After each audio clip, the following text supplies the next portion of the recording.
একাত্তর জার্নালে সবাইকে স্বাগত জানাচ্ছি মিথিলা ফারজানা এবং একাত্তর জার্নাল সম্পর্কে একটুখানি জানিয়ে রাখতে চাই আপনাদের শুরুতেই।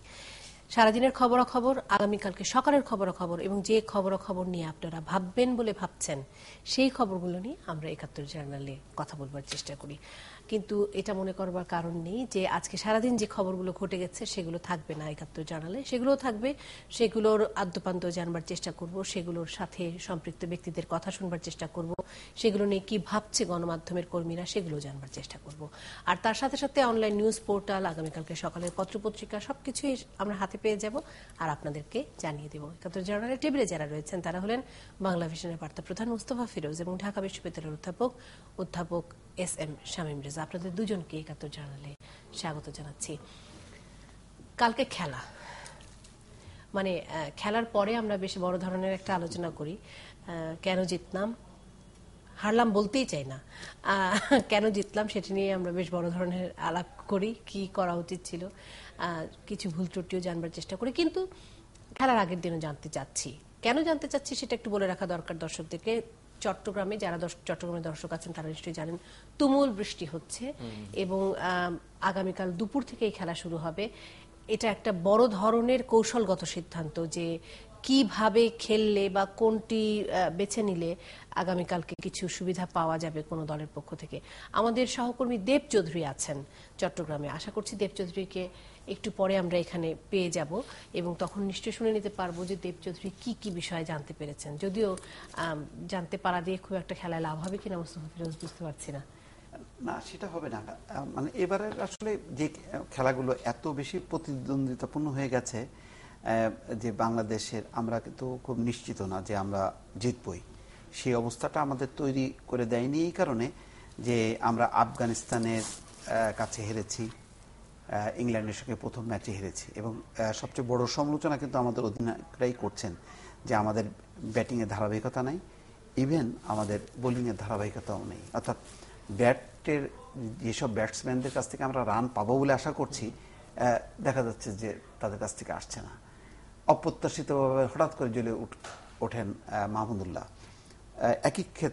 একইভাবে আমি বোলিংয়ের ক্ষেত্রেও আমাদের যেগুলি স্টার যারা আছে, বিশেষ করে সাকিব আল হাসান, ঠিক ওইভাবে প্রতি ম্যাচে 3টা 4টা বা 5টা করে উইকেট নেওয়ার যেই সক্ষমতা একসময় ছিল, তার ধারাবাহিকতাটা সেটাও কিন্তু নেই। মুসাদ্দেককে নিয়ে বেশ খুব আলোচনা, কিন্তু মুসাদ্দেকের সেই ঠিক ওইভাবে জ্বলে ওঠাটা আমরা দেখি না যেটা মুস্তাফিজকে নিয়ে আমরা দেখেছিলাম। সবাই একইভাবে জ্বলে উঠবেন সেটা কেন আশা হচ্ছে না, এই জন্য মানে এত বেশি এলোমেলো অবস্থার মধ্যে হলে হয় কি, আমরা হারতেও পারি, আমরা জিততেও পারি, এরকম অবস্থা। সুতরাং খুব নিশ্চিত করে আমরা প্রত্যাশা করতে পারি। ক্রিকেটে কি কোনো ম্যাচে আসলে সেই নিশ্চয়তা আছে যে আমরা জিতবই নেই, কিন্তু আমরা হারবই? একটা দাপট থাকে না, যে দাপটটা আমরা কিন্তু সেভাবে দেখাতে পারলাম না। হ্যাঁ, যদি আফগানিস্তানের বিরুদ্ধে সেরকম দাপুটে ভাবে আমরা সিরিজটা জয়ী হতাম তাহলে বলতে পারতাম যে ওই ধারাবাহিকতা থাকবে, কিন্তু সেটা কিন্তু নাই। আফগানিস্তান অনেক ক্ষেত্রেই কিন্তু আমাদের একদম কাছাকাছি পর্যায়ে ম্যাচ খেলেছে, টাফ ম্যাচ দিয়েছে। সুতরাং ইংল্যান্ডের বিরুদ্ধে দেখেন যে এত বড় এতে তখন আমরা আফগানিস্তান হয়ে গেলাম ইংল্যান্ডের কাছে, যে আমাদের হাতে 6টা উইকেট থাকা সত্ত্বেও একদম নিশ্চিত জয়টা হাতছাড়া হয়ে গেল। হ্যাঁ, ক্রিকেটে বলা হয় যে একেবারে শেষ বল পর্যন্ত কোনো নিশ্চয়তা দেওয়া যায় না, কিন্তু এটা কিন্তু সবসময় না, এটা টেম্পারমেন্টের, এটা হলো মানে কি বলে মেজাজের খেলা, তো সেইটা কিন্তু আমরা ধরে রাখতে পারিনি। সুতরাং আমাদেরও কিন্তু অনেক আমরা জিতে গেলাম বলে, যদি না জিততাম তাহলে কিন্তু অনেক মাইনাস পয়েন্ট কিন্তু বের হতো, যেটা জেতার কারণে আমরা এখন বিশ্লেষণ করতে পারছি না। সুতরাং আমাদের কিন্তু জেতার পরেও আমরা কিন্তু খুব নির্ভর হতে পারছি না যে আমরা যে দাপটটা আমরা দেখালাম গত ম্যাচে সেই ধারাবাহিকতাটা চট্টগ্রামেও থাকবে। যদিও বলা হচ্ছে চট্টগ্রামে আমরা ইংল্যান্ডকে মানে বিদেশি টিমের বিরুদ্ধে সবসময় ভালো খেলি, আর লাস্ট ওয়ার্ল্ড কাপে তো আমরা ইংল্যান্ডকে হারিয়েছি। সুতরাং ওই একই ধারাবাহিকতা থাকবে, এর কোনো নিশ্চয়তা নাই। বাংলাদেশ কিন্তু বিদেশি টিমের বিরুদ্ধে খেলবে, মানে সেটা তো নতুন কিছু না। আমাদের সাথে দেব যুক্ত হয়েছেন। দেব, আজকে নিশ্চয়ই সারাদিন আপনি কিছু বোঝবার চেষ্টা করেছেন। এত তুমুল বৃষ্টি, আগামীকালকে দুপুরেই খেলা শুরু হয়ে যাচ্ছে এবং 2 ক্যাপ্টেনও নিশ্চয়ই চিন্তিত এটি নিয়ে। মিথিলার বাংলাদেশের খেলা কালকে এবং বৃষ্টির আগে আমি স্যারের কথাগুলো শুনছিলাম, তো আমি বিনীতভাবে বলতে চাই যে স্যার আপনি যেটা বলছিলেন তার সঙ্গে আমি সম্পূর্ণ শতভাগ ভিন্ন মত পোষণ করি। কেননা আপনি বাংলাদেশ টিমের ধারাবাহিকতার কথা বলছিলেন, আপনি হয়তো মানে আপনার ব্যস্ততার কারণে হয়তো সুযোগ হয় না সব খবর রাখার জন্য। আপনি জেনে হয়তো খুশি হবেন যে বাংলাদেশ গত 2 বছরে ওয়ার্ল্ড ক্রিকেটের 4টা বেস্ট ধারাবাহিক দলের মধ্যে একটা। এবং আপনি যেটা বললেন যে সাকিব আল হাসানের কথা বা মাহমুদুল্লাহ রিয়াদের কথা বা আফগানিস্তানের সঙ্গে হারের কথা, একটা ব্যাপার হচ্ছে কি, যখন কোনো দল টানা ভালো খেলতে থাকে তখন তাদের একটা মোমেন্টাম থাকে। যে কোনো স্পোর্টসে momentum is a very vital thing, এবং মোমেন্টামটা যখন কোনো কারণে ব্রেকআউট হয় তখন আপনার আগের ফর্মটা ফিরে পেতে একটু সমস্যা হয়। যে কারণে আমি এখনো পার্সোনালি বিলিভ করি বাংলাদেশ টিম আফগানিস্তানের সঙ্গে যদি 100টা ম্যাচ খেলে বাংলাদেশ 95টা ম্যাচ জিতবে, আর যে 5টা ম্যাচ হারবে সেই 5টা ম্যাচ হচ্ছে আফগানিস্তান বেশি ভালো খেলে বাংলাদেশকে হারাবে, ব্যাপারটা ওরকম না। আফগানিস্তান ভালো খেলবে না, আফগানিস্তান তাদের সামর্থ্য অনুযায়ী খেলবে। শুধুমাত্র বাংলাদেশ যেদিন খারাপ খেলবে সেদিনই আফগানিস্তান বাংলাদেশকে হারাতে পারবে। আরেকটা বিষয় হচ্ছে আপনি মুস্তাফিজ সাকিব আল হাসানের তুলনা বা অন্যদের সঙ্গে একটু তুলনা করছিলেন। মুস্তাফিজের ব্যাপারটা হচ্ছে কি, মানে আমি যতটুকু বুঝি he is an extra ordinary talent, এবং এক্সট্রা অর্ডিনারি ট্যালেন্ট আর নর্মাল ট্যালেন্ট এটা আপনি এক করতে পারবেন না কখনো। এক্সট্রা অর্ডিনারি ট্যালেন্ট আপনি 100টা প্লেয়ারের মধ্যে 2জন বা 1জন পাবেন, বাট যারা নর্মাল বা অর্ডিনারি তাদের অনেক পরিশ্রম করে, তাদের মেধা দিয়ে, তাদের সেই মেধা কাজে লাগিয়ে এবং মাঠে এক্সিকিউট করে তাদের নিজেদের প্রুফ করতে হয়। Rahul Dravid one of the finest batsman of world cricket. আমার এখনো মনে আছে রাহুল দ্রাবিড় তার জীবনের প্রথম ইনিংসে, ওয়ানডে ইনিংসে 22 বল খেলে 0 করে আউট হয়েছিলেন। তখন তার উপর যদি মানে ভারতীয় টিম ম্যানেজমেন্ট আস্থা হারাতো, আমরা এই রাহুল দ্রাবিড়কে দেখতাম না। আর 11 জনের মধ্যে 11 জনই ভয়াবহ রকমের ট্যালেন্টেড হবেন এবং ভীষণ রকমের প্রতিভাধর হবেন তা তো না। টিমের মধ্যে নানান ধরনের খেলোয়াড়ের দরকার আছে, বিভিন্ন সময় বিভিন্ন রকমের দায়িত্ব নেওয়ার ব্যাপার আছে। মানে সবাই এসে কাটার মুস্তাফিজ হয়ে যাবে সেটার বোধহয় প্রয়োজনও নেই। দেব, যেটি আসলে জানতে চাচ্ছিলাম যে ক্যাপ্টেনদের সাথে নিশ্চয়ই আপনার কথা হয়েছে, অন্ততপক্ষে বাংলা টিমের ক্যাপ্টেন কি অবস্থায়, মানসিক কোন অবস্থায় আছেন তারা? বাংলাদেশ টিম গত 2 বছর ধরে Bangladesh the brand of cricket they are playing, that is absolutely fantastic. আপনি যদি হিসেব করেন গত বছর থেকে যে আমরা ঘরের মাঠে পাকিস্তানের মতো দলকে হোয়াইট ওয়াশ করেছি, ওয়ানডেতে ইন্ডিয়াকে হারিয়েছি এবং স্পেশালি সাউথ আফ্রিকার এগেনস্টে, আমি এখনো মনে করি বাংলাদেশ এ যাবৎকালের যত সিরিজ জিতেছে তার মধ্যে সাউথ আফ্রিকা সিরিজটা ছিল one of the very best. কেননা সাউথ আফ্রিকার মতো দলের এগেইনস্টে আপনি প্রথম ম্যাচ হারার পর আমি বুঝতে পারছি আপনি মোস্তফা ফিরোজের এই বাংলাদেশের ধারাবাহিকতার অভাবকে অত্যন্ত গুরুত্বের সাথে নিয়েছেন আপনি, এবং আপনার মনে খুব ব্যথা লেগেছে। কিন্তু দেব, আমি আসলে আরো নির্দিষ্ট করে জানতে চাই যে এই বৃষ্টি ভেজা সারা সন্ধ্যের পর বাংলাদেশের ক্যাপ্টেন কি ভাবছেন বা বাংলাদেশের কোচ কি ভাবছেন, কি হবে তাদের আগামীকালকের কৌশল? আলটিমেটলি বৃষ্টির ম্যাচে আপনি কৌশল ঠিক করতে গিয়ে আপনাকে খুব বেশি ক্যালকুলেটিভ হতে হবে।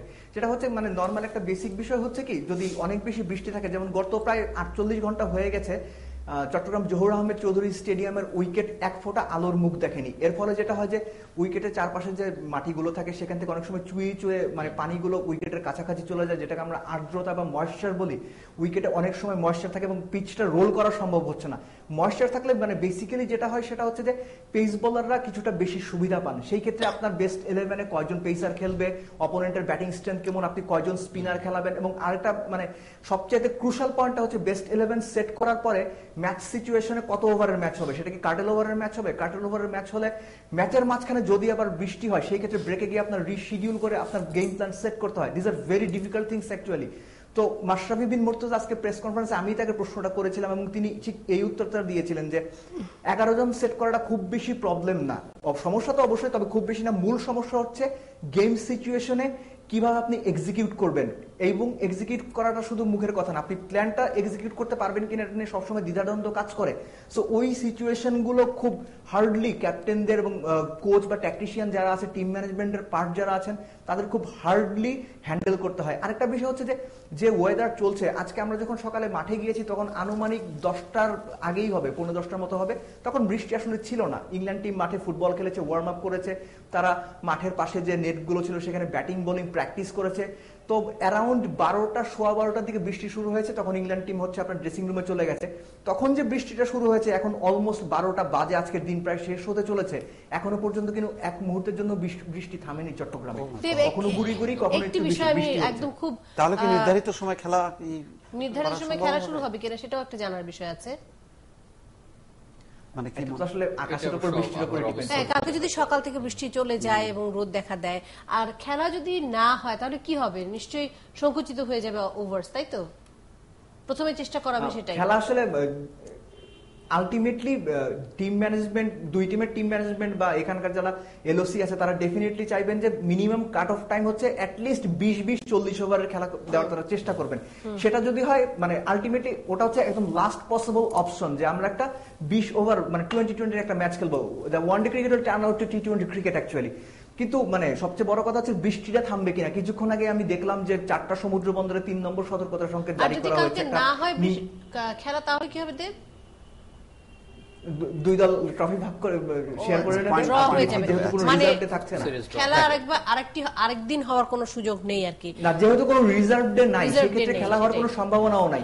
আমরা জেনেছি যে Bangladesh cricket board England cricket বোর্ডকে এই প্রস্তাবটা দিয়েছিল যে একটা রিজার্ভ ডে রেখে মানে খেলাটা খেলানো যায় কিনা যদি বৃষ্টির কারণে আগামীকালকে অর্থাৎ 12 অক্টোবরের তৃতীয় ওয়ানডেটা মানে না হয়। আবহাওয়ার কোনো পূর্বাভাস ছাড়াই চট্টগ্রামে কেন ফাইনাল খেলাটার কথা ভাবা হলো, সেটাও আমার একটা প্রশ্ন।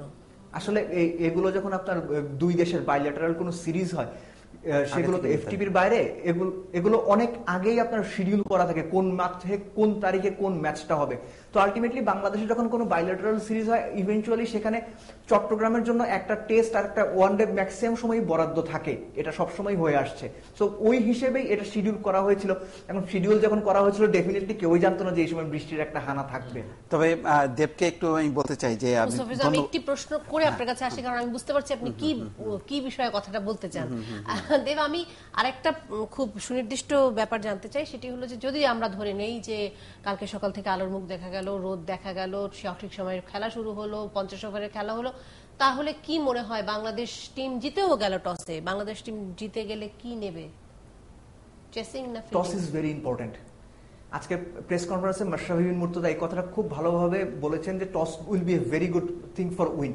টস যদি জেতা যায় সেই ক্ষেত্রে মানে ওই সময় কত ওভারের খেলা তার উপরেই সবকিছু ডিপেন্ড করবে এবং উইকেটটা মানে কেমন থাকবে। আমি যেটা আগেই বলছিলাম যে উইকেটে যদি ময়েশ্চার বা আর্দ্রতা থাকে যে কোনো ক্যাপ্টেনই টস জিতে ফিল্ডিং করতে চাইবেন। কারণ হচ্ছে কি আলটিমেটলি বৃষ্টি আসছে বৃষ্টি যাচ্ছে আবার কখন নামবে এই সমস্ত ক্যালকুলেশন নিয়ে আপনি মানে গেম সিচুয়েশনে মাইন্ড সেট আপ ঠিক করতে পারবেন না। খেলার মাঝখানে যদি ব্রেক হয় আপনার মাইন্ড সেট আপ একটা ব্রেক আসতে বাধ্য। তো আলটিমেটলি মানে সবার আগে আমরা চাই যে খেলাটা হোক এবং আমি পার্সোনালি বিলিভ করি বাংলাদেশ টিম মানে যে পজিশন থেকে প্রথম ম্যাচটা হেরেছে এবং যে পজিশন থেকে দ্বিতীয় ম্যাচটা জিতেছে, জেতার চেয়ে বড় কথা হচ্ছে the way they played, the attitude. বাংলাদেশের যে মাঠের ক্রিকেটের দাপটটা দেখিয়েছে বা ফিরে আসার যে ধরনটা ছিল, আমার মনে হয় যে ইংল্যান্ডের চাইতে বাংলাদেশের সম্ভাবনার পাল্লাই ভারী থাকবে। এই কারণে যে গত বছর সাউথ আফ্রিকার সঙ্গে ঠিক এরকমই হয়েছিল, পরপর টি20 ম্যাচ হারার পরে ওয়ানডে সিরিজের প্রথম ম্যাচটাও যখন হারলো তখন বাংলাদেশের পিঠ কিন্তু দেয়ালে ঠেকা ছিল। আলটিমেটলি যখন আপনার কোনো কিছুই আর মানে করার নেই, you have to come out with all guns blazing. ধন্যবাদ। আমি মানে ধন্যবাদ জানাচ্ছি। আসলে অনেক কথা বোধহয় দেবের কাছ থেকে আমরা জানলাম যে আমি যে কিছুটা সমালোচনা সুরে বলার কারণে দেব কিন্তু ওটাকে নানানভাবে নানান দিয়ে ব্যাখ্যা করলো। আসলে দেব যতটা ডেপথে যতটা জানে, আমি একেবারেই সাধারণ দর্শক। আমি অনেক সময় আমার নিউজ রুমে ঢুকে আমি মানে মানে খুশিটা চেপে রেখে একটা নেগেটিভ কথা বলি, না বাংলাদেশ এই তো আর কয়েকটা ওভার আছে তারপরে শেষ। এই তারপরে আমি দেখি আমাদের স্পোর্টস টিম সহ চারিদিক থেকে তারা সাংঘাতিক ভাবে সেটা রেসপন্স করে, আমি এবং এটা খুব এনজয় করি। আজকে ঠিক একইভাবে এনজয় করলাম। এটা সত্য, আমার এই সমালোচনাটা মিথ্যা হোক এটা আমি একেবারে মনে প্রাণে বিশ্বাস করি এবং বাংলাদেশ দল জিতলে যতটা খুশি হবে, দেব যতটা খুশি হবে আমিও ততটা খুশি হবে, আর পরাজিত হলে যে যতটা দুঃখিত হবে আমি ততটা দুঃখিত না। কিন্তু পরাজিত হলে কিন্তু আপনার অন্য মানে আপনার টিম একটু অন্যভাবেও নিতে পারে বিষয়টা। যাই হোক দেব, আপনাকে অনেক ধন্যবাদ আমাদের সাথে যুক্ত হওয়ার জন্য এবং আমাদেরকে সময় দেওয়ার জন্য। আমি জানি না শামীম রেজা কিছু বলতে চান কিনা। মানে আমি দেবের যে গভীর আস্থা বাংলাদেশ দলের প্রতি এবং তার যে অনুরাগ ক্রিকেটের প্রতি, যেটা হয় যে তিনি সাংবাদিক এবং একই সঙ্গে তো বাংলাদেশেরই অংশ, সুতরাং ওই আবেগ তার স্বাভাবিক কাজ করবে। এইটা যে কতখানি এটা বোঝা গেল যে মানে আমাদের ক্রিকেটকে নিয়ে যে তরুণদের মধ্যে যে আবেগ ভালোবাসাটা সেটা কিন্তু একটা বহিঃপ্রকাশ ঘটবে। যেটা আমার দীপু ভাই যেটা সেটা একটা নিরপেক্ষ দৃষ্টি থেকে দেখার চেষ্টা করেছেন এবং যদি আমি বুঝে থাকি বিষয়টা এবং দেবের কথা আমি খুব গভীর সে যে ধারণাগত বিষয়গুলো বলছিলাম, আমরা বারবার জানার চেষ্টা করছিলাম যে আমাদের দল কি করবে বা বাংলাদেশ দল কি করবে সেইটা আর একটু জানতে পারলে ভালো হতো হয়তো। সেটা হলো যে একটা দল সবসময় তো জিতবে না, এটা একটা খেলা, তার অনেকগুলো কন্ডিশনের উপর সেটা নির্ভর করে, তার কৌশলের বাইরেও অনেক পরিস্থিতির উপরে সেটা নির্ভর করে।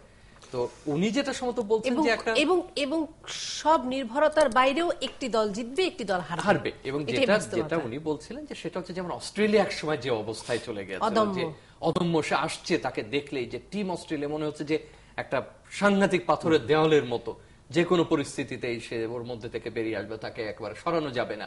সম্ভবত আমাদের উচিত হচ্ছে সেরকম একটা পর্যায়ে যাওয়া। আমাদের মুস্তাফিজের মতো অসাধারণ ট্যালেন্টেড প্লেয়ার আসবেন, আরো অন্যদেরকেও জায়গা করে দিতে হবে, তাই না? সেখানেও কিছু নিরীক্ষা পরীক্ষা তো চলবেই। শামীম, একটা কথা বলি যে পরাজিত হওয়ার পরেও কত ভয়ঙ্কর না, অষ্টম উইকেটেও তারা কত দূর পর্যন্ত টেনে নিয়ে গেছে। অষ্টম গেল, নবমও হাই হাই হয় না, মানে মনে হচ্ছে যেন একেবারে মনে হয় মানে 8-10 রানের ব্যবধানে মানে মুস্তাফিজ বলতে চাচ্ছেন যে 45 রানের ব্যবধানে হেরে উনি খুশি না, সেরকমই ছিল। এই আন্তর্জাতিক খেলার আগে সর্বশেষ যখন বাংলাদেশ ভালো করছিল তখন যে একটা ধারাবাহিকতা আমরা লক্ষ্য করছিলাম, তাই না, যে শেষ পর্যন্ত হাল ধরবার যে মানসিকতা বা তার যে স্পিরিটটা থাকবে, সেটা কিন্তু এভাবে ভেঙে যাওয়াটা ঠিক না। এবং আমাদেরও যারা দর্শক বা যারা ভক্ত আছেন তাদেরও এটা মনে রাখতে হবে যে দলটা তো আরো বড় উচ্চতায় যেতে হবে, মানে এখানেই যেন শেষ না হয়।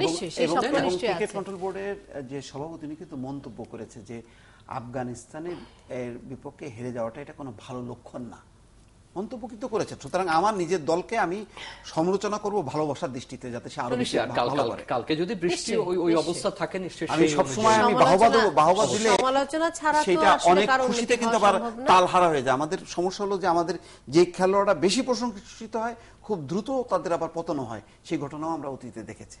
আমরা আশা করব এটা থেকে বেরিয়ে আসবে। কিন্তু দেব পরিসংখ্যান দিয়ে বুঝিয়ে দিতে চান যে বাংলাদেশ তার আমার আলোচনা হচ্ছে দেবের আলোচনাটাকে আমরা যথার্থ মনে করি, আগামীকালও ধরে রাখবে। সেই ধারাবাহিকতার সফলতা দেখতে চাই আগামীকাল। ৭১ জার্নালে বিরতি নিয়ে ফেরত আসছি।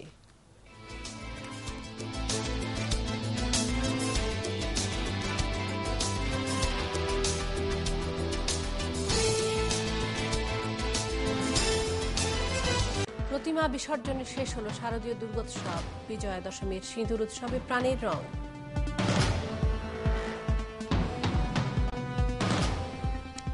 তাজিয়া মিছিলের জন্য ৩ স্তরের নিরাপত্তা। গেল বছর হামলার দ্রুত বিচার দাবি শিয়াদের।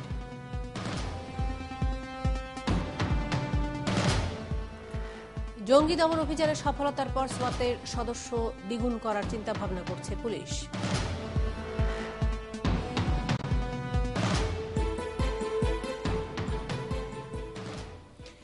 ৭১ জার্নাল এবং আরো একবার সবাইকে স্বাগত জানাচ্ছি। আপনাদেরকে বার্তা কক্ষের সর্বশেষ খবরাখবর জানিয়ে দিলাম। আমি একটু শামীম রেজা আপনার কাছে যে প্রসঙ্গে যেতে চাই, যে এটা গত কয়েক বছর ধরে আমরা দেখছি যে দুর্গাপূজার ঠিক পর বা আগে দিয়েই কোরবানির ঈদ হতো। এবার কোরবানির ঈদ যেহেতু এগিয়ে এসছে, একদম দুর্গা পূজার শেষ হলো আর আশুরা, মানে দুটো একটা দিক দিয়ে খুব ভালো হয়েছে, দুটো ছুটি পরপর পাওয়া গেছে। কিন্তু যেটা আরেকটা চ্যালেঞ্জ তৈরি হয়েছে যে দুটোতেই নিরাপত্তার একটা ঝুঁকি ছিল। আমার মনে হয় যে দুর্গাপূজা বেশ ভালোভাবে শেষ হয়েছে, কোনো খবর আমরা পাইনি এখন পর্যন্ত কোনো হতাহত বা কোনো কিছু। একটা হলো যে দিন তারিখ বা পঞ্জিকার উপরে তো আর আমাদের হাত নেই, সেটা যেভাবে তার পরিক্রমায় এসে পড়ে। তবে আমি মনে করি যে পুজো সবকিছু মিলে দুর্গোৎসব খুব ভালোভাবেই শেষ হলো, এবং যে নিরাপত্তার যে ধারণাটা আমাদের মধ্যে একটু তৈরি হয়েছিল, যে যেহেতু কিছু ঘটনার কারণে, তাছাড়া তো এই ধরনের বোধ আমাদের হবার ছিল না বা আমাদের হবার কথা না। এবং বরং দেখা গেছে যে এবার পূজা মণ্ডপের সংখ্যা বেড়েছে, সম্ভবত কয়েক শত এরকম, মানে পূজার স্থলের সংখ্যা যদি বলি। তো তার মানে আসলে যে ভীতিটা আমরা মনে করছিলাম বা আমাদের মধ্যে হয়তো তৈরি হয়েছিল, সেটা বরং কেটে গেল। এবং এইটা একটা জিনিস প্রমাণ হলো যে আইন শৃঙ্খলা রক্ষাকারী বাহিনী বা যারা, তারা তো তাদের দায়িত্ব পালন করেছেন, তারা অবশ্যই ধন্যবাদ পাবার সেই রাখেন, এবং কয়েকদিন ধরে আমরা তাদের তৎপরতা দেখছি। আমি একই সঙ্গে যে জিনিসটা খুব গভীরভাবে আমি মনে করি যে মূল্যায়ন করা উচিত আমাদের, সেটা হচ্ছে জনসম্পৃক্ততা। প্রচুর মানুষ গেছেন, প্রচুর মানুষ বেরিয়েছেন। এই কথাটা আপনারও মনে আছে যে জঙ্গি তৎপরতার ওই সময়গুলোতেও কিন্তু আমরা বলতাম যে আইন শৃঙ্খলা রক্ষাকারী বাহিনী থেকে তো সম্পৃক্ত হতেই হবে, তাই না? তাদের তো এনগেজমেন্ট লাগবেই, না হলে আপনি ওই মুহূর্তে কিভাবে এটাকে করবেন। যেমন সোয়াতের কথা বলছিলেন, এটা তো একটা জরুরি পরিস্থিতিতে তাদের প্রয়োজনীয়তা থাকবেই, হয়তো যদি আমরা মনে করি তাদের সদস্য সংখ্যা দ্বিগুণ করা লাগবে, দ্বিগুণ করবে, বা যদি কমানো লাগে কমাবে কখনো প্রয়োজন হলে, এটা প্রয়োজনের উপর নির্ভর করে। কিন্তু মানুষকে বের হতে হবে এবং মানুষের সচেতনতা, তার সমর্থন। 17 কোটি মানুষের দেশে আসলে লুকিয়ে থাকা যেমন কঠিন তেমনি সহজও, কারণ মানুষের ভিড়ে মিশে যাওয়া সম্ভব যদি না সাধারণ মানুষ সচেতন হয়। এখন প্রশ্ন হচ্ছে যে এই ঝুঁকি তো যেহেতু তৈরি হয়েছে, অপ্রত্যাশিত ভাবে হলেও তৈরি হয়েছে, কিন্তু আমি যেটা বলছি যে লুকিয়ে থাকা যেমন সম্ভব, সেই লুকিয়ে থাকার সম্ভাবনাকে নস্যাৎ করা সম্ভব। সেটি বলছি, যদি সাধারণ মানুষ সচেতন হয়। এবং আপনি দেখেন প্রতিটা আপনার টেলিভিশন সহ অন্যান্য সমস্ত জায়গায় যে রিপোর্টটা দিচ্ছে যে সাধারণ মানুষ যারা এই সম্প্রদায়ের না, সনাতন ধর্মের না, তারাও দেখতে গেছেন। বাংলাদেশে এই চিত্র কিন্তু বিরল না যে প্রতিমা বিসর্জনের সময় মানুষ দেখছে, উৎসুক মানুষ দেখছে, পূজা দেখতে গেছে। আমরা নিজেরাই গেছে, আমি দীপু ভাই শৈশবে একই এলাকার, এবং প্রচুর এরকম একেবারে সেই বিগ্রহ তৈরি থেকে শুরু করে ওই প্রতিমা বিসর্জন দেবার আগ পর্যন্ত হয়তো অনেক সময় ওই সময়ের কারণে আমরা যেতে পারতাম না, ছোট থাকার কারণে, কিন্তু আমরা গেছি, দেখেছি, নির্মাণ করছি, ওই মেলাতে যাচ্ছি, বাজারে যাচ্ছি। এটা বাংলাদেশের কিন্তু নতুন চিত্র না যে হঠাৎ করেই আমরা এই জিনিসটা পেলাম। তবে এইবার আমি মনে করি যে সবকিছু মিলে জনগণ, আইন শৃঙ্খলা রক্ষাকারী বাহিনী, আমাদের সচেতনতা এবং এই সনাতন ধর্মাবলম্বী যাদের উৎসব এটি বিশেষভাবে, তারাও যে এটাকে খুব বড় চ্যালেঞ্জ হিসেবে গ্রহণ করেছেন এবং এটা শেষ পর্যন্ত যে তারা চমৎকার ভাবে শেষ করতে পেরেছেন, আমি এইভাবেই মিথিলা পুরো বিষয়টা দেখি। আর আশুরার যেটা আপনি বললেন যে এটা তো আমাদের এখানে গত বছরের ঘটনার আগে, মানে এটা তো পাকিস্তান না, মানে কোনোদিন আমরা এটা ভাবিনি। বিশেষ করে আপনি এই অনুষ্ঠান যারা দেখছেন তারা স্মরণ করতে পারবেন যে পুরান ঢাকা, মোহাম্মদপুর এলাকা বা যেখানে যেখানে আমাদের শিয়া সম্প্রদায়ের জনসংখ্যা বেশি রয়েছে, এটা দশকের পর দশক ধরে তারা এই মিছিল বের করতেন। এবং আমি জানি না, আমার ছেলেবেলার স্মৃতি, সেই এলাকায় আমরা বড় হয়েছি। মহররমের মেলা, আমার মনে হয় সারা বাংলাদেশে মহররমের মেলা হয়, এবং সেই মেলায় অংশগ্রহণ করা, সেই মেলা চলা, খেলনা কেনা, মানে এই বাংলাদেশকে তো আমরা চিরকাল দেখে বড় হয়েছি। আমি এই জায়গাটা এই কারণে এটা বলছি যে আমরা এটা বারবার হয়তো এবার স্মরণ করিয়ে দিয়েছি যে সকল ধর্মের সব মানুষের, কিন্তু আমাদের কিন্তু এটাও মনে রাখতে হবে যে আমরা যখন আমাদের সনাতন ঐতিহ্যের কথা বলছি, আবহমান ঐতিহ্যের কথা বলছি, তখন কিন্তু ওই বিষয়গুলোকে আপনাকে প্রশংসা আনতে হবে, যেটা ছিল, এটা বরাবরই ছিল এবং বরাবর ছিল। এই কথাটা যদি আপনি না বলেন, এটা হঠাৎ করে এসে পড়েনি। এই যে এবার দুর্গোৎসবের সময় যে এত সংখ্যা বাড়লো পূজার, এত মানুষ আসলো, আমরা যে কোনো ধরনের, আপনি যদি বলতে পারেন যে পারসিভ যে থ্রেটটা ছিল, সেটাকে আমরা নস্যাৎ করে দিলাম। এই কারণে পারসিভ বলছি যে এটা মনের মধ্যে আমাদের তৈরি হয়েছে হয়তো নানান কারণে, আগের হত্যাকাণ্ডগুলোর ঘটনা, এবং সেটা তো ঈদের নামাজেও ছিল, আমি যদি ওইভাবে চিন্তা করি, তাই না? সেখানে যে থ্রেট ছিল না তা কিন্তু না, কিন্তু এটা নস্যাৎ করা গেছে, এটা ঘটেনি বাস্তবে। এবং এই মহরমের এটার ক্ষেত্রেও তো তাই। এর আগে যখন হয়েছে, আমি মোহাম্মদপুর এলাকার স্মৃতি মনে করতে পারি যে আমরা তখন সবে বাড়িগুলো তৈরি হচ্ছে 4-5 তলা, তার উঁচু থেকে দেখার চেষ্টা করতাম, এত ভিড় হতো, কয়জন পুলিশ থাকতো। পুলিশ যেটা ঠেকাতো সেটা হচ্ছে মানুষের উৎসুক মানুষ, যাতে ওদের ওই যে তারা যে দর্শনীয় যে কাজগুলো তারা করতেন, সে ভিড়ে চাপা না পড়ে, ওদের কাজে যাতে বিঘ্ন না ঘটে, সেই হিসাবে কিছু মোহাম্মদপুর থানার বা আশেপাশে থানার হয়তো কিছু অতিরিক্ত পুলিশ আসতে। এর বাইরে আমরা গত বছর যে ঘটনাটা ঘটেছে হোসেনি দালানের ওখানে, এর আগে তো কখনো এটা ঘটেনি। এটা আমি এই কারণে বলছিলাম যে এটা পাকিস্তানের উদাহরণ ছিল, বা আমরা অন্যান্য জায়গায় ইরাকের ঘটনার পরে দেখেছি, আমাদের এখানে কখনো এটা ছিল না। এই সম্প্রদায় দীর্ঘদিন এটা করছেন। আমি মনে করি যে এটা তো আজকে শুরু হয়েছে, কালকেও একটু আপনাকে থামাচ্ছি এই কারণে যে আখতারুজ্জামান টিটন আছেন আমাদের হুসাইনি দালানে, একটু শুনে নিতে চাই আমরা যে ওখানে কি ধরনের প্রস্তুতি চলছে। আখতারুজ্জামান টিটন, আপনি আছেন, আপনার পেছনে হুসাইনি দালান, যদি আমি ভুল না করে থাকি, এবং আমি দেখছি যে মেটাল ডিটেক্টর একটা গেট আছে, এবং সেখানে খুব সম্ভবত পুলিশের সদস্যরা সবাইকে দেখে ঢোকাচ্ছেন ভেতরে। আমি কি ঠিক বলছি কিনা টিটন? প্রস্তুতিটা গতবার যে অনাকাঙ্ক্ষিত ঘটনাটি ঘটেছিল, তারপরে এবার স্বাভাবিকভাবেই যেটি আমরা সবাই ধারণা করেছিলাম যে কঠোর একটা নিরাপত্তা ব্যবস্থা থাকবে, সেটি কিন্তু এখানে দেখতে পাচ্ছি। এবং যারা এই ইমামবাড়ায় ঢুকছেন তাদেরকে কিন্তু একটা বলা চলে যে চেকিংয়ের ভিতর দিয়ে যেতে হচ্ছে, এবং সেটা কঠোর চেকিং, এবং তাদের কাছে যে বিষয়গুলো বলা হচ্ছে যে কোনো ধারালো বা কোনো দাহ্য কোনো পদার্থ তারা আনতে পারবেন না, এবং এটি কিন্তু আগে থেকে সতর্ক করা হয়েছিল। এবং সেভাবেই এখানে যারা দর্শনার্থী, যারা প্রতি বছর এখানে আসেন, তারা কিন্তু সেভাবেই প্রস্তুতি নিয়ে এসেছিলেন, এবং পুলিশের পক্ষ থেকে বা আইন শৃঙ্খলা রক্ষাকারী বাহিনীর পক্ষ থেকেও সেই ধরনের প্রস্তুতি কিন্তু নেওয়া হয়েছে। বেশ দূরে কোনো গাড়ি প্রবেশ করতে দেওয়া হচ্ছে না, আটকে দেওয়া হচ্ছে, এবং প্রধান ফটকে নিরাপত্তা চৌকি বসানো হয়েছে, এবং প্রতি দর্শনার্থীকেই সেই চেক করে সেখানে প্রবেশ করতে হচ্ছে। এবং এখানে যারা দর্শনার্থী আসছেন তারাও কিন্তু এটা মেনে নিয়েছেন এবং তারা বলছেন যে যে বিষয়টি করা হচ্ছে এটি তাদের ভালোর জন্যই করা হচ্ছে, এটি যেন সুষ্ঠুভাবে এটি পালন করতে পারে, এই উৎসবটা পালন করতে পারে সেটি ব্যবস্থা করা হয়েছে। তবে এবার বেশ কিছু পরিবর্তন আনা হয়েছে, যে মধ্যরাতে যে মিছিলটি বের হতো বা ভোর রাতের দিকে যে মিছিলটি বের হতো তাজিয়া মিছিল, সেটি কিন্তু সকালের দিকে নিয়ে যাওয়া হয়েছে এবং কোনো ধারালো কোনো জিনিস বা দাহ্য কোনো পদার্থ।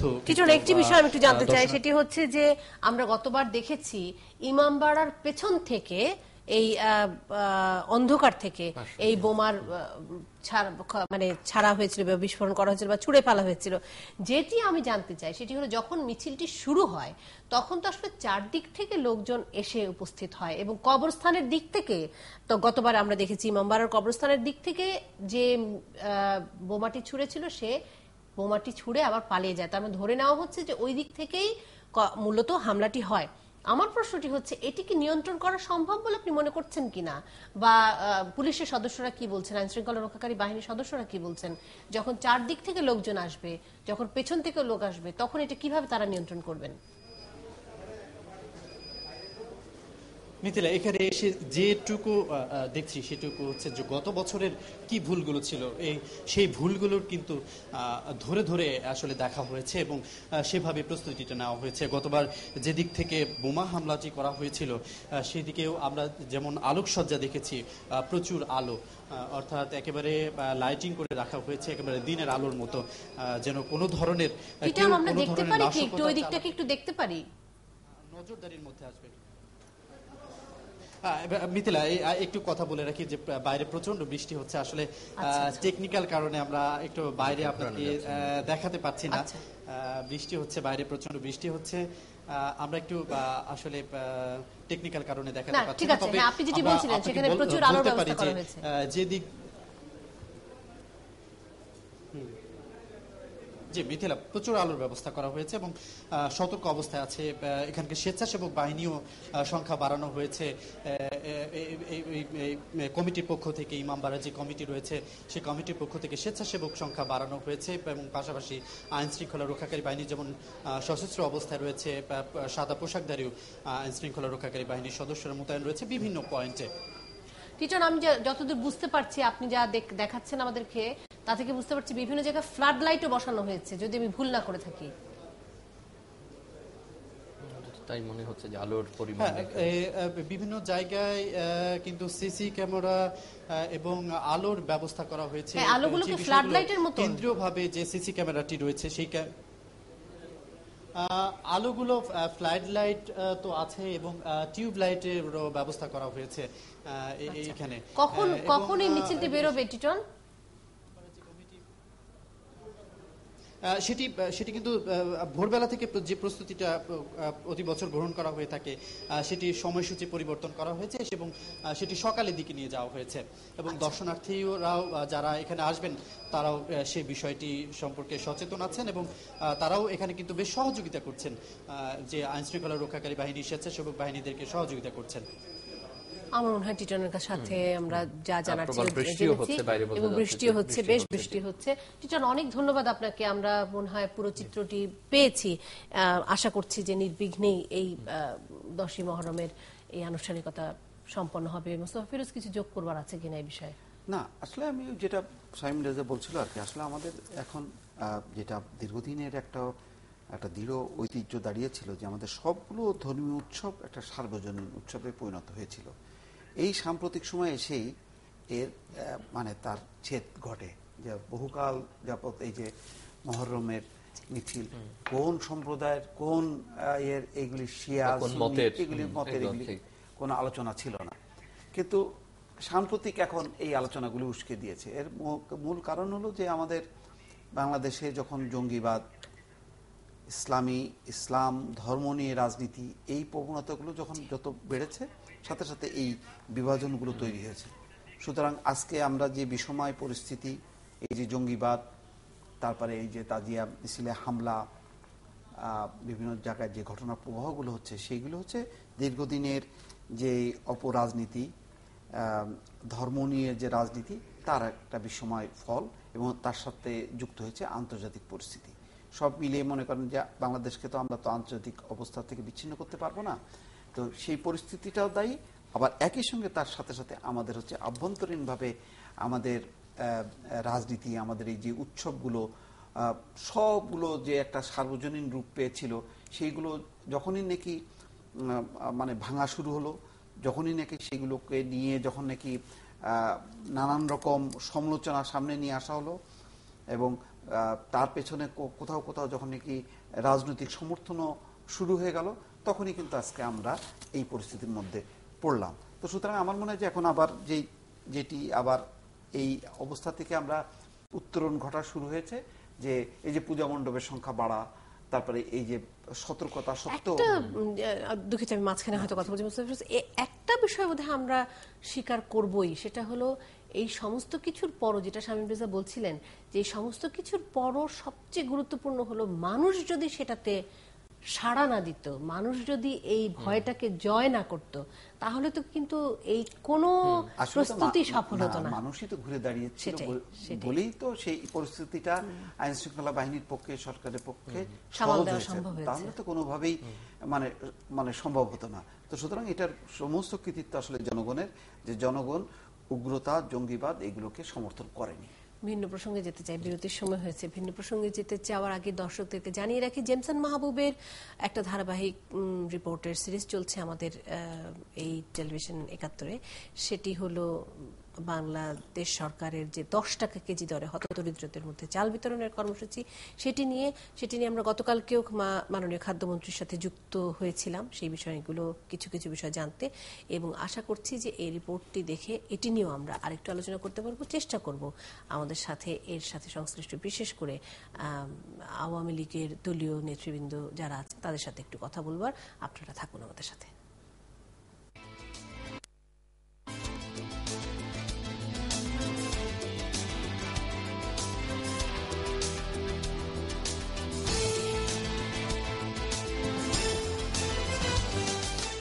জার্নাল এবং আরো একবার সবাইকে স্বাগত জানাচ্ছি, এবং আমার সাথে আছে অনলাইন নিউজ পোর্টালগুলো।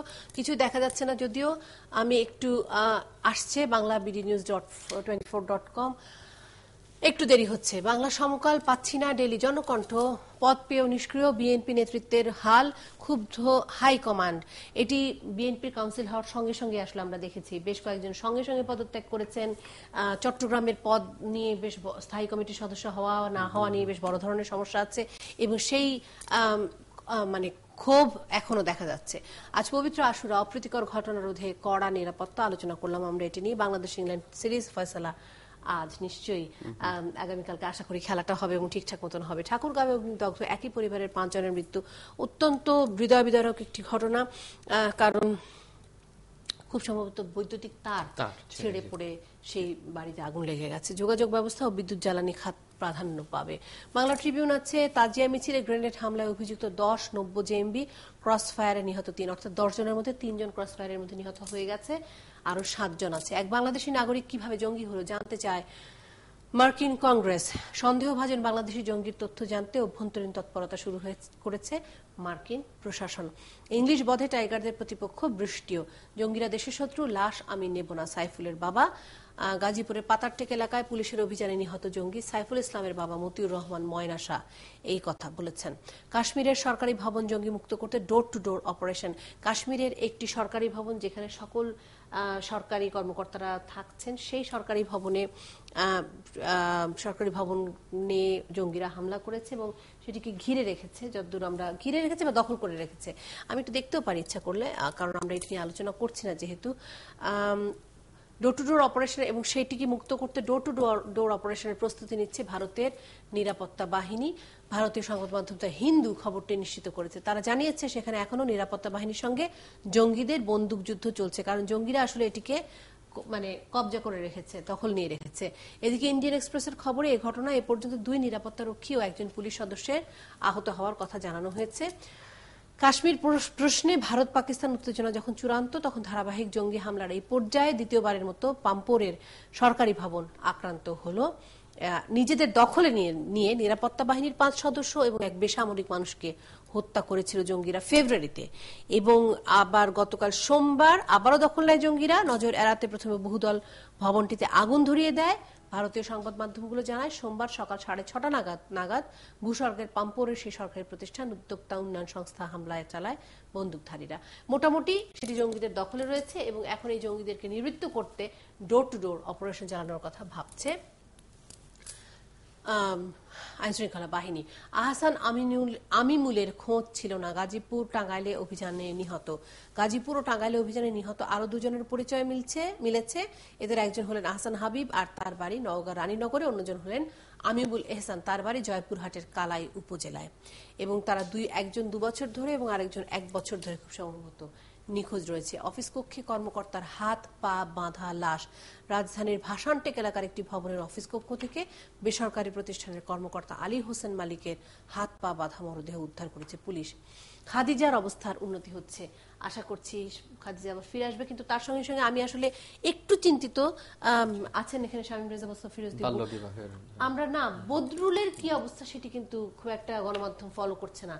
আমার মনে হয় যে বারবারই আমরা খাদিজার অবস্থার কথা জানতে চাচ্ছি, মানে খাদিজার অবস্থার আড়ালে বদরুলের শাস্তির ব্যাপারটা যদি আবার একটু চাপা পড়ে যায় তাহলে নিশ্চয়ই সেটা চিন্তার বিষয়। পুলিশ রিমান্ডে আছে, সেটাই আমি বলছি যে বদরুলের ঘটনাটিকেও আমরা যেন লক্ষ্য রাখি, সেটি বোধহয় খুব জরুরি, যথেষ্ট জরুরি। বদরুলের বিষয়টিকেও এড়িয়ে যাওয়ার কোনো সুযোগ নেই। প্রেমে নিয়মিত দেখা হওয়া জরুরি। একটি সুন্দর পরিসমাপ্তির আশায় নিশ্চয়ই বিবিসি বাংলা শিয়া এবং সুন্নি সম্পর্কে কোনো চিড় ধরেনি ইনভার্টেড কমার মধ্যে। তার মানে এটি বলেছেন শিয়া মুসলিম নেতা, বলেছেন শীর্ষ একজন শিয়া মুসলিম নেতা বলেছেন গত বছর তাদের উপর হামলা হলেও সুন্নিদের সাথে সম্পর্কের সমস্যা হয়নি। সরি বলবেন না মাশরাফি বিন মুর্তজা, খুব সম্ভবত বাটলারের সাথে তার যে এবং টিম বাংলাদেশের যে বাকবিতণ্ডা, যদিও খুব হাস্যকর ভাবে মাশরাফি বিন মুর্তজা এবং মীর সাব্বিরকে, দুঃখিত মীর সাব্বির না সাব্বিরকে, একেবারে খুব চমকপ্রদ ভুল। যাই হোক, সাব্বিরকে 20% জরিমানা করা হয়েছে, কিন্তু বাটলারকে শুধুমাত্র সতর্কবাণী দেওয়া হয়েছে। সেই খবরটি বলে মনে হচ্ছে। ঢাকায় সেদিনের উদযাপনটি সাধারণ একটি উদযাপনই ছিল। সেদিনের অতিরিক্ত উদযাপনের জন্য ইংল্যান্ডের কাছে দুঃখ প্রকাশ করবেন কিনা এমন সম্ভাবনা খারিজ করে দেন মাশরাফি। 50 বিষাক্ত কেউটো পালিয়েছে নানজিংয়ে। আতঙ্ক। পাকিস্তানে সরকার ISI দ্বন্দ্ব ফাঁস করে বিপাকে। এই ছিল আমাদের হাতে এই পর্যন্ত অনলাইন নিউজ পোর্টালগুলো। আমরা যে বিভিন্ন সময় আপনাদেরকে জানিয়ে দেব আমাদের হাতে পাওয়া খবরাখবর, অর্থাৎ পত্রপত্রিকার খবরাখবরগুলো আপনারা নিশ্চয়ই দেখেও নেবেন সেগুলো। কিন্তু আমরা এখন দেখতে চাই জেমসন মাহবুবের 10 টাকা কেজি দরের চাল বিতরণের বিষয়ে যে শেষ ধারাবাহিকের পর্বটি রয়েছে সেটি। হত দরিদ্রদের জন্য সরকারের মহতী উদ্যোগ 10 টাকা চাল। মাসে 30 কেজি করে দেশে মোট 50 লাখ পরিবার পাবে এই চাল। বিতরণের সময় সেপ্টেম্বর থেকে নভেম্বর এবং মার্চ এপ্রিল, এই 5 মাস। হত দরিদ্রদের চিহ্নিত করে তালিকা করেছেন ইউনিয়ন পর্যায়ের স্থানীয় জনপ্রতিনিধিরা। তালিকা অনুযায়ী পরিবার প্রতি দেওয়া হয়েছে কার্ড। নির্দিষ্ট ডিলারের কাছে কার্ড দেখিয়ে হতদরিদ্রদের এই চাল পাওয়ার কথা। কিন্তু কার্ড বিতরণ আর ডিলার নিয়োগ থেকে শুরু করে প্রতিটি পর্যায়ে উঠেছে দুর্নীতির অভিযোগ। মোদি সাহেব দেয় জনগণের পঞ্চায়েত দেয় না, ওরা আত্মসাৎ করে। সরিষাবাড়ির 5 নং পিংনা ইউনিয়নের এই চেয়ারম্যান রীতিমতো দাবি নিয়ে বলেছেন দলীয় লোকজনের জন্যই সরকারের এই প্রকল্প। যেহেতু জননেত্রী শেখ হাসিনা তার নির্বাচনে ইস্তেহারে ঘোষণা করছে যে ওই 10 টাকা কেজি চাউল খেলাবো, আগে তো আওয়ামী লীগের লোকের আগে আমার খাওয়ানো লাগবে। আওয়ামী লীগের লোক দরিদ্র কারা, তারা আমি খাওয়াবো আগে। অভিযোগ আছে তালিকা পছন্দ না হলে সেটি ফেরত পাঠাচ্ছে স্থানীয় নেতারা। সরকারের কোনো কাগজপত্রে পরিপত্রতে বলা নাই যে তাদেরকে ভাগ দিতে হবে বা কোনো কিছু। ত্রাণ সামগ্রী দিবেন, এটা চিঠি দিলেন। তো এই এলাকাতে আসলে এটা আমরা পরিশোধ করা দরকার কথা, কিন্তু সেখানে দলীয় ভাবে এটা ভাগ না দিলে তাদেরকেও দিতে হবে, এত পর্যায়ে না দিলে কিন্তু আমাদের এই তালিকা অ্যাকসেপ্ট করে না। ডিলার নিয়োগের ক্ষেত্রেও প্রাধান্য দলীয় নেতাদের। জামালপুর ইউনিয়ন পর্যায়ে দলীয় নেতা ছাড়া কাউকে ডিলারশিপ দেওয়া হয়নি। হ্যাঁ, ডিলারটাও আওয়ামী লীগই পাবে, ডিলার তো সব আওয়ামী লীগ পাইছে, সবাই আমরা দলীয় লোকজন মিলে এটা আর কি নিচ্ছে। এসব অনিয়মের অভিযোগ স্বীকার করেছেন জেলা খাদ্য অধিদপ্তরও।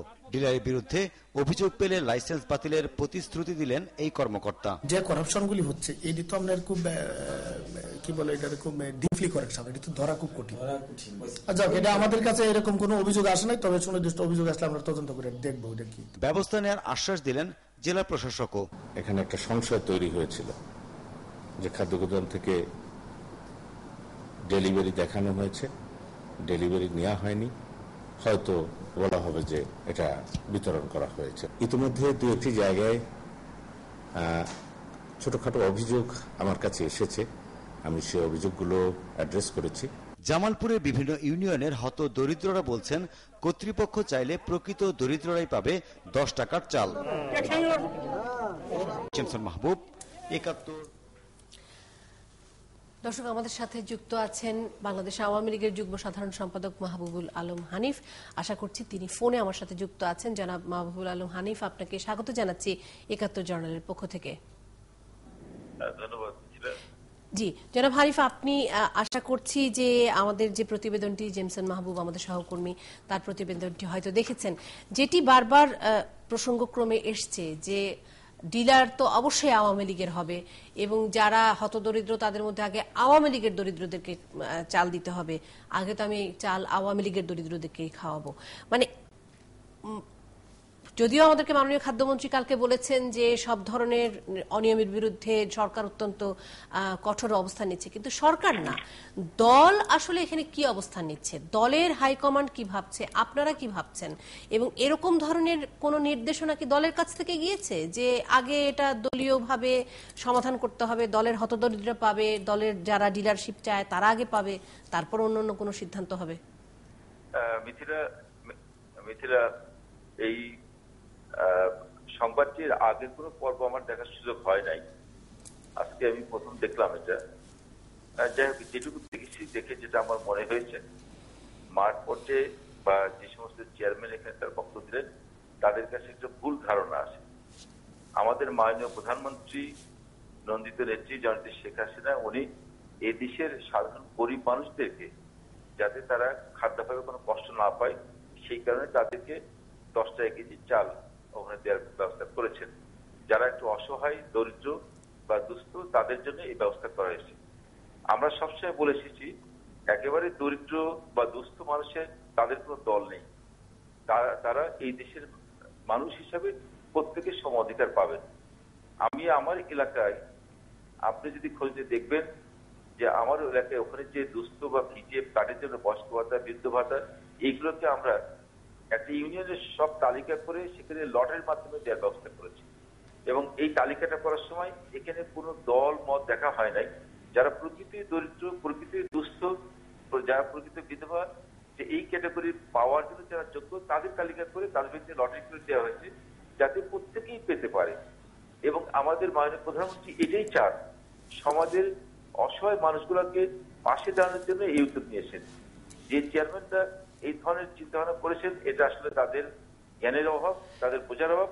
আমার বিশ্বাস যে খাদ্য মন্ত্রণালয় থেকে এই ব্যাপারে সুনির্দিষ্ট দিক নির্দেশনা দিয়ে তাদেরকে দ্রুত জানানো। জনাব হানিফ, আমি একটু বলতে চাই যে মাননীয় প্রধানমন্ত্রী তার কঠোর অবস্থান এই বিষয়ে জানিয়েছেন, বারবারই তিনি বলেছেন যে কোনো অনিয়ম সহ্য করা হবে না, কিন্তু আমার প্রশ্নটি হচ্ছে যে কোনো কারণে কি তার মানে তৃণমূল পর্যায়ে যারা কাজ করছেন দলের হয়ে, তাদেরকে নিয়ন্ত্রণ করা সম্ভব হচ্ছে না? না, এটার সাথে আমি একমত নই। কারণ এটা একটা এলাকার একজন চেয়ারম্যানের বক্তব্যতেই সারা দেশের চিত্রটাকে কম্পেয়ার করা না। কিন্তু জনাব হানিফ, আমাদের কালকে দুজন সহকর্মী যুক্ত ছিলেন এবং আমরা দেখছি যে বিভিন্ন জায়গা থেকে ডিলার হিসেবে যারা নিয়োগ পেয়েছেন তারা সবাই কোনো না কোনো ভাবে দলীয় ভিত্তিতে নিয়োগ পেয়েছেন বলে অভিযোগ আছে, কারণ তারা নিয়মিত ব্যবসায়ী নন, নিয়মিত চালের ডিলার নন। মিথিলা, আমি একটা বিষয় বলি, এই বাংলাদেশে বর্তমানে প্রায় 90% মানুষই রাজনীতির সঙ্গে সম্পৃক্ত। কেউ আওয়ামী লীগের রাজনীতি করেন, কেউ বিএনপি রাজনীতি করেন, কেউ জাতীয় পার্টির রাজনীতি করেন, কেউ জামাত ইসলামী করেন, কোনো না কোনো ভাবে তারা জড়িতই। তাহলে ওইখানে আসলে ডিলারশিপ দেওয়ার সময় কোনো দলীয় ভাবে দেওয়ার কোনো নির্দেশনা ছিল না বা সেভাবে দেওয়া হয়নি। এখানে হয়তো কোনো কোনো ক্ষেত্রে হয়তো যারা ডিলারশিপ পেয়েছে তাদের দলীয় পরিচয়টা আপনি তুলে ধরছেন, হয়তো দু এক জায়গায় আওয়ামী লীগের সমর্থিত হয়তো কোনো ব্যক্তি তারা হয়তো ডিলারশিপ পেয়েছে, কিন্তু এটা মানে এই নয় যে এই সরকার থেকে এই ধরনের কোনো নির্দেশনা দেওয়া হয়েছে। ডিলারশিপ কে পেলে এটা বড় কথা নয়।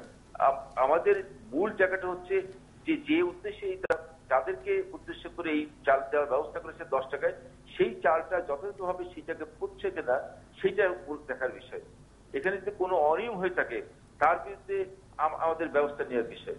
আমরা সরকার থেকে কঠোর নির্দেশনা আছে যে এই চাল 10 টাকা কেজি চাল বিতরণের ক্ষেত্রে কোনো ধরনের অনিয়মই সরকার কোনোভাবে বরদাস্ত করবে না, এবং দল হিসাবে আমরা অবশ্যই মনে করি যে এই ধরনের কোনো অনিয়ম দল বরদাস্ত করবে না। আমি জনাব হানিফ ঠিক এই জায়গাটিতে আসতে চাচ্ছি, একটু যদি আপনার কাছে একটু প্রশ্ন রাখতে পারি আমি, সেটি হলো যে গতকালকে খাদ্যমন্ত্রী বলেছেন যে সরকার এই জায়গাটায় খুব স্পষ্ট।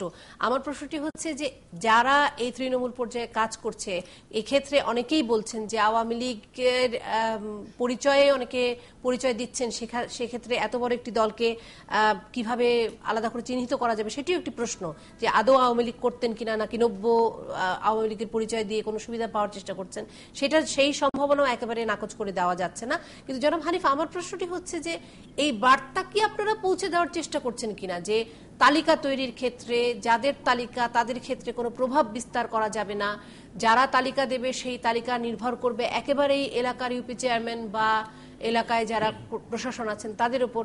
এই বার্তাটি যাওয়ার ব্যবস্থা কিভাবে করছে বাংলাদেশ আওয়ামী লীগ? আমরা কিন্তু ইতিপূর্বে আমাদের মাননীয় প্রধানমন্ত্রী 10 টাকা চাল এটা বিতরণের জন্য যে নির্দেশনা আসছে, যে গাইডলাইন আছে, সেই গাইডলাইনটা অনুসরণ করার জন্য আমাদের মাঠ পর্যায়ে নেতাদেরকে নির্দেশনা দেওয়া আছে যদি কোনো অনিয়ম না হয় সে ব্যাপারে তারা মনিটরিং করার জন্য। আর আমি বারবারই বলেছি যে এই সমস্ত চাউলের ডিলার এরা কোনো দলে নয়। এটা হয়তো যে কোনো ব্যবসায়ী কোনো না কোনো দলের সঙ্গে তাকে সম্পৃক্ত হতে পারে, কিন্তু সেটাই তার মূল পরিচয় নাই। এখানে চাউলের ব্যবসায়ী ডিলার হিসাবে যে না জনাব হানিফ, শুধু ডিলারশিপের জন্য নয়, বরং তালিকায় প্রভাব বিস্তার করার কথা আছে। তালিকাটা সাধারণত ইউনিয়ন পরিষদের চেয়ারম্যানরা তৈরি করেন, ইউনিয়ন পরিষদের চেয়ারম্যান তৈরি করেন, এবং আমরা এই ব্যাপারে জেলা প্রশাসন এবং ইউনিয়ন কর্মকর্তা, যারা ইউনিয়ন উপজেলা কর্মকর্তাকে নির্দেশনা দেওয়া আছে, তারা যেন এটা মনিটরিং করেন যে প্রকৃত দুস্থ এবং দরিদ্র যাদেরকে এই ক্রাইটেরিয়া অন্তর্ভুক্ত করার কথা তাদেরকেই দেওয়া হচ্ছে কিনা সে ব্যাপারে মনিটরিং করার জন্য আমাদের নির্দেশনা দেওয়া আছে। জনাব হানিফ, আপনাকে ধন্যবাদ, কিন্তু আমি শুধু এইটুকুই বলতে চাচ্ছি যে এই তালিকার বিষয়েও যে অভিযোগটি আছে সেটি হলো যে এলাকার কোনো প্রভাবশালী নেতা সেটিকে প্রভাব খাটিয়ে বদলানোর চেষ্টা করেন, খাদ্য অধিদপ্তরে যাওয়ার আগে তাদের পছন্দের লোককে বাতিল করা, অপছন্দের লোককে বাতিল করা, পছন্দের লোকের নাম ঢোকানো, এই প্রভাবটি খাটানোর চেষ্টা করেন। তাছাড়া তারা বিভিন্নভাবে প্রতিবন্ধকতা সৃষ্টি করেন। এই অভিযোগগুলো আমরা পেয়েছি। মিথিলা, যদি এই ধরনের কোনো অভিযোগ আসে আপনারা যদি আমাদের কাছে দিতে পারেন যে অমুক জেলায় বা অমুক থানায় ধরনের হচ্ছে, আমরা সেটা সাংগঠনিকভাবে ব্যবস্থা নিতে পারি। অনেক ধন্যবাদ জনাব হানিফ আমাদের সাথে যুক্ত হওয়ার জন্য, আমাদেরকে সময় দেওয়ার জন্য এবং এই সহযোগিতার আশ্বাস দেওয়ার জন্য। একটা বিরতির পর ফিরছি ৭১ জার্নালে।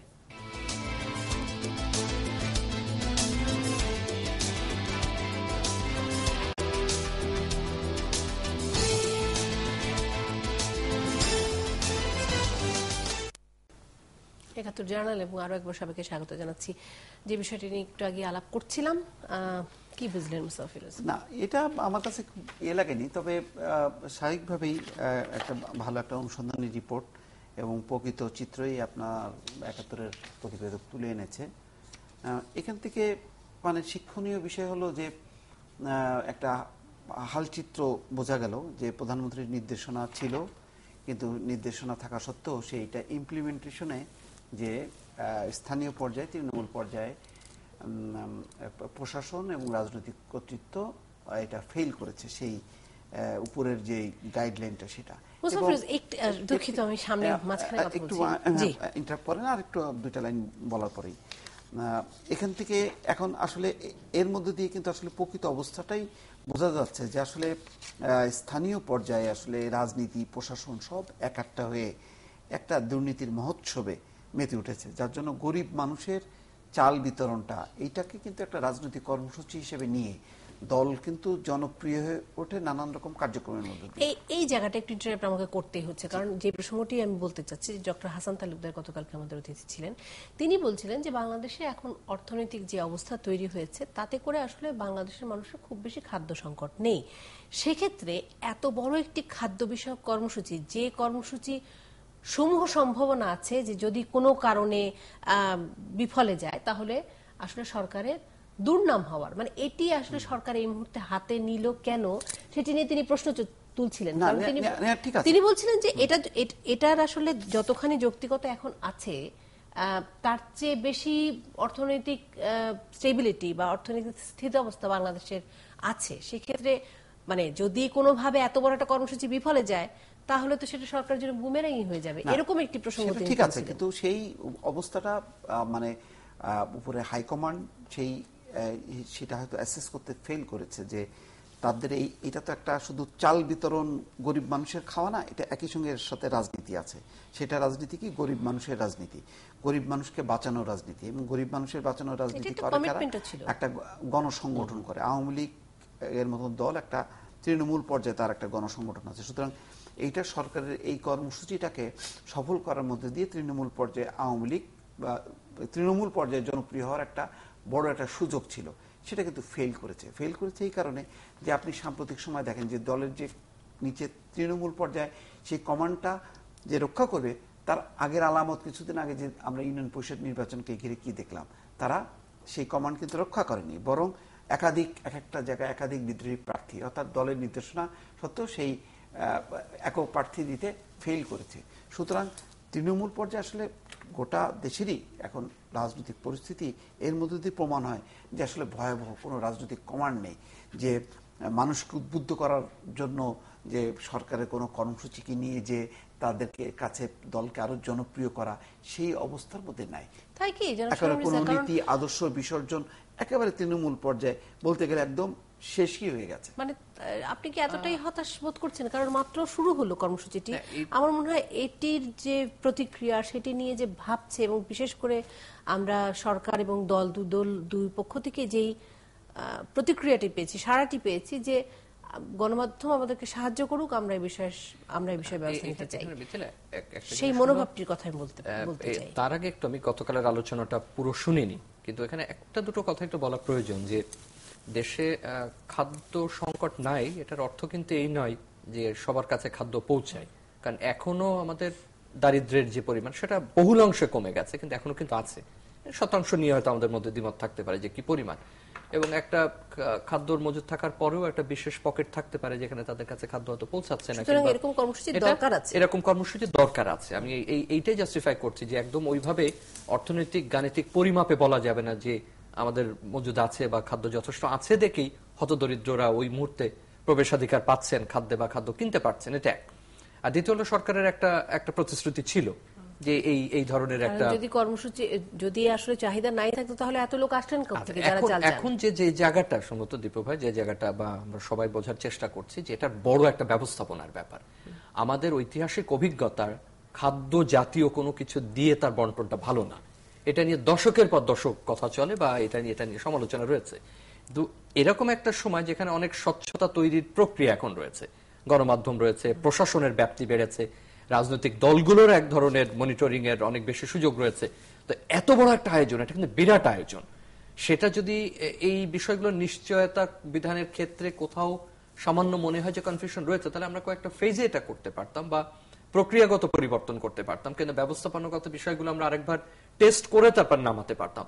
50 লক্ষ লোক পাবে, মানে 1/2 কোটি লোক। আপনি চিন্তা করুন যেটা কোনো সময় ওই অর্থে ধরলে যে ইউরোপের ছোট ছোট দেশের একটা পূর্ণাঙ্গ জনসংখ্যা, আমি এই কারণে তুলনাটা করছি যে তার মানে প্রায় একটা জনসংখ্যার কাছে পৌঁছানো খাদ্য সাহায্যটা নিয়ে, এবং সেটা খুবই রিডিউসড একটা রেটে, তাই না? 10 টাকা হারে সে 30 কেজি করে চাল পাবে মাসে, এবং দুটো সময় ভাগ করা আছে এই সময়। আমি মনে করি যে এই কথাটা এইটা গ্রহণযোগ্য না যে অভিযোগ পেলে দেখব। এই ধরনের শব্দের সঙ্গে আমরা বহুদিন ধরে পরিচিত, ওই গভীরভাবে পর্যবেক্ষণ করছি, অভিযোগ পেলে দেখবো। আপনি প্রোঅ্যাক্টিভ কেন হননি? আপনি তো জানেন এটা খাদ্য ব্যবস্থাপনার একটা বিষয়। 10 টাকা দরে কেজিতে চাল দেওয়া হবে, এটা তো একটা যেনতেন বিষয় না, এবং বিরাট একটা আয়োজনের ব্যাপার। আমি আবারও বলি, 1/2 কোটি লোকের কাছে সেটা পৌঁছাবে দুটো সময়, দুটো টাইম স্প্যানের মধ্যে। তাহলে আপনাকে অভিযোগের জন্য অপেক্ষা করতে হবে কেন? আপনাকে তো প্রোঅ্যাক্টিভলি সেই ব্যবস্থাপনা থাকার কথা ছিল। আর নিয়োগের ক্ষেত্রে ডিলার বলছেন যে আমি তো দেখবো যে কে এটা ব্যবস্থাপনা করতে পারবে, ডিলারশিপটা কে পাবে, এটা হয়তো আবার সেপারেট আলোচনার বিষয় আছে যে যদি এরকম হয়ে থাকে। আর একটা জিনিস, এটা আমার ব্যক্তিগত পর্যবেক্ষণ, এটা যে অনুসন্ধানী প্রতিবেদন ছিল যে 2-1 জন জনপ্রতিনিধির এই ব্যক্তিগত অনুধাবন নিয়ে আবার এটাকে প্রতিনিধিত্বশীল ধরা যাবে না।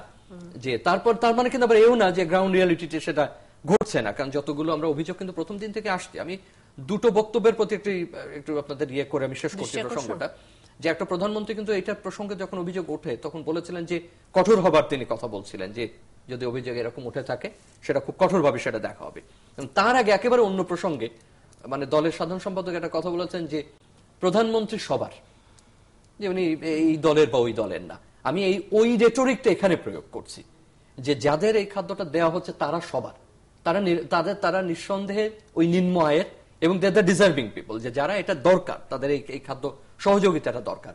তিনি আওয়ামী লীগের পরিচয় থাকতে পারে, তার অন্য দলের পরিচয় থাকতে পারে, নাও থাকতে পারে, তার অনেক পরিচয় থাকতে পারে, কিন্তু সবচেয়ে বড় কথা যে হতদরিদ্র, এটাই তার, আমি যদি বলি যে অর্থনৈতিকভাবে এই ক্যাটাগরিটা আমরা তৈরি করেছি। অতএব এটা যেমন ভালো কাজ, তেমনি একই সঙ্গে যেমন অনেক বড় মহৎ কাজের জন্য কিন্তু মহৎ রেসপন্সিবিলিটি দরকার পড়ে। এই রেসপন্সিবিলিটি যেটুকু অনিয়ম হয়েছে সেটা তো আর এখানে এই মুহূর্তে ফিরিয়ে আনা যাচ্ছে না, কিন্তু এই মুহূর্তে থেকে আমি মনে করি যে এই মহৎ কাজের জন্য আরো বড় মহৎ দায়িত্ব গ্রহণ করা এবং অত্যন্ত কঠোর হওয়া, যে এই ব্যবস্থাপনার আর কোন রকম যেন এলোমেলো না হয়। এবং প্রয়োজনে যদি আমি এলোমেলো দেখি, আমি তো সাময়িক এটা হোল্ড করতে পারি, আমি আপাতত এটা বন্ধ রাখতে পারি, তারপর আবার পদ্ধতিটা শুরু হলে আবার আমরা তাদেরকে দিতে পারি। আমরা যাদেরকে লক্ষ্য করেছি এমনকি তালিকা নিয়েও যদি কথা ওঠে তো সেটা তো আমরা ঠিক করতে পারি, এবং যেটুকু শুদ্ধ আছে সেটুকু চলবে। এটা তো এমন না যে আমাকে এই দুই সময়ের মধ্যে একবার খুব রিজিড ভাবে আমাকে থাকতে হবে। আমি তো এটার এদিক ওদিক করতে পারি যদি তালিকা নিয়ে প্রশ্ন থাকে, যদি আমি ব্যবস্থাপনা নিয়ে কোনো ঝামেলা থাকে। এবং আবার ওইটা বলি, অভিযোগ পেলে দেখবো এটা না, গণমাধ্যম সহযোগিতা করছে বহুভাবে সেটা রয়েছে, এটা প্রোঅ্যাক্টিভলি দেখতে হবে। এই ব্যবস্থাপনার দায়িত্ব আমরা নিয়েছি, সরকার এটা গ্রহণ করেছে, এবং শৃঙ্খলার যে ব্যাপারটা, এটা দলের উনি উত্তর দিয়েছেন দেখে আর প্রশ্ন করিনি, যে দলকে নির্দেশনা পাঠিয়েছে সেটা আমরা দেখতে চেষ্টা করবো। যেহেতু জনপ্রতিনিধিদের প্রসঙ্গ উঠেছে, ডিলার নিয়োগের ক্ষেত্রে প্রসঙ্গ উঠেছে, আমি এখানে বলছি প্রসঙ্গ উঠেছে, অভিযোগ উঠেছে, আমাদের হাতে তো আর এটা সত্য প্রমাণ করা এখানে বসে সম্ভব না। সেক্ষেত্রে আমি মনে করি দলেরও একটা দায়িত্ব রয়েছে অত্যন্ত গুরুত্বপূর্ণ, যে তার নেতা কর্মীদের ব্যাপারে কঠোর নির্দেশনা। সে কারণেই আসলে আমরা দলের বক্তব্যটা জানতে চাচ্ছিলাম, কারণ এটা শুধুমাত্র সরকারের পক্ষে সম্ভব না, মানে সরকারের পক্ষে সম্ভব না। কঠিন চ্যালেঞ্জ এই কারণে যে আমাদের সর্বস্তরে মানে দল এবং প্রশাসনের যে ব্যবস্থাপনাটা, সেই ব্যবস্থাপনাটা এত বেশি গোলমেলে, এত বেশি অনিয়ম, এত বেশি নৈরাজ্য, সেখানে এই ধরনের বড় কর্মসূচি যেটা আসাম রাজে বলেছে এটা খুবই চ্যালেঞ্জিং। সুতরাং এইটাকে মোকাবেলা করাটা আসলে টাফ, আমরা যতটা আলোচনা করতে পারি, কিন্তু দল জানে যে এটা প্রয়োগ করাটা কত কঠিন, প্রশাসন জানে যে এটা সুষ্ঠুভাবে দলের ঊর্ধ্বে উঠে নিরপেক্ষ সার্বজনীনভাবে সেটা বাস্তবায়ন করা কতটা কঠিন। তবে এটা অবশ্যই একটা চ্যালেঞ্জ হিসেবে নিয়েই এগোনো উচিত। মোস্তফা ফিরোজ, অনেক ধন্যবাদ আপনাকে, এবং শামীম রেজা আপনাকে অনেক ধন্যবাদ, এবং দর্শক আপনাদেরকেও অনেক ধন্যবাদ। আজকে হিন্দু সম্প্রদায়ের সবচেয়ে বড় দুর্গোৎসব সেটি শেষ হলো, এবং যেই সকাল আসছে, যেই দিন শুরু হয়ে গেছে, সেই দিনের সকালবেলা শুরু হবে শিয়া সম্প্রদায়ের একটি বড় উৎসব, নিশ্চয়ই, এবং তার সাথে সাথে রয়েছে বাংলাদেশ এবং ইংল্যান্ডের তৃতীয় ওয়ানডে সিরিজের তৃতীয় ম্যাচ এবং ফাইনাল বা ফলাফল নির্ধারণী ম্যাচ, এবং সেই ম্যাচের জন্য নিশ্চয়ই টানটান উত্তেজনা থাকবে সবার মধ্যে। কালকে ছুটির দিন, মানে ঘটনাক্রমে পড়ে গেছে ছুটির দিন, যে পড়ার কথা ছিল না ছুটির দিন, এবং আমার মনে হয় যে সব রাস্তাঘাট কালকে ফাঁকা থাকবে, যার যা কাজকর্ম করার আছে তারা সব কিছু করে নিতে পারেন। ঢাকা শহরে বেশ ফাঁকা থাকবে। এই সমস্ত কিছু মিলিয়ে আগামীকালকের যে দিনটি, সেই দিনটি আপনাদের সবার ভালো কাটুক সেই প্রত্যাশা নিয়ে শুভরাত্রি সবাইকে।